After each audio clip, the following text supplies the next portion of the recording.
Sacrifice, duty, honor. Those words come to mind when we think of the first responders on 9/11. And we heard them this afternoon in Newport, where the Northern Kentucky firefighters dedicated a new monument for firefighters who died in New York. 9 News reporter Tom McKee is live with an inspiring father-son story from the event. Tom? Well, Carol, that's right, and this is the monument with the names of the 343 New York firefighters and paramedics who died that day.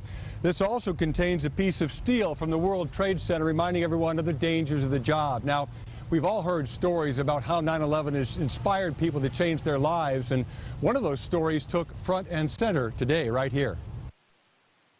Oh, say, can you see? As Austin Fornash sang the national anthem Sunday, his mind was filled with memories of the 9/11 attacks. Why they would do that to America is beyond me. I mean, why they would take innocent lives and blow up a building. They were also top of mind for his father, Highland Heights Southgate Police Sergeant Dave Fornash. Gave him more of an understanding of being a police officer or fireman and what we do every day to put our lives on the line. Firefighter families made up most of the Newport crowd, so guest speaker, former Cincinnati Police Chief Tom Stryker Jr., wondered why a cop was invited.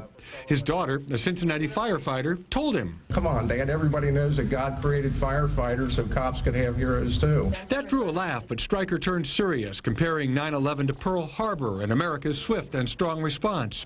But he urged the crowd not to forget what's really important each day. Think about those that you love, think about those that you care for, and every chance that you have, give them a hug, hold their hand, tell them you love them, tell them you mean something, tell them you are special. Austin Fornash listened intently, knowing he wants to follow his hero, his father, and become a police officer. If your family's safe and your country's safe, that's all that matters. Sometimes you got to put yourself in harm's way to save other people.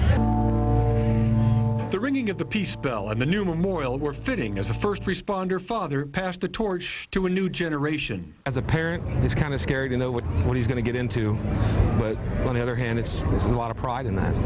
You know, I mean, giving back to your community is very important.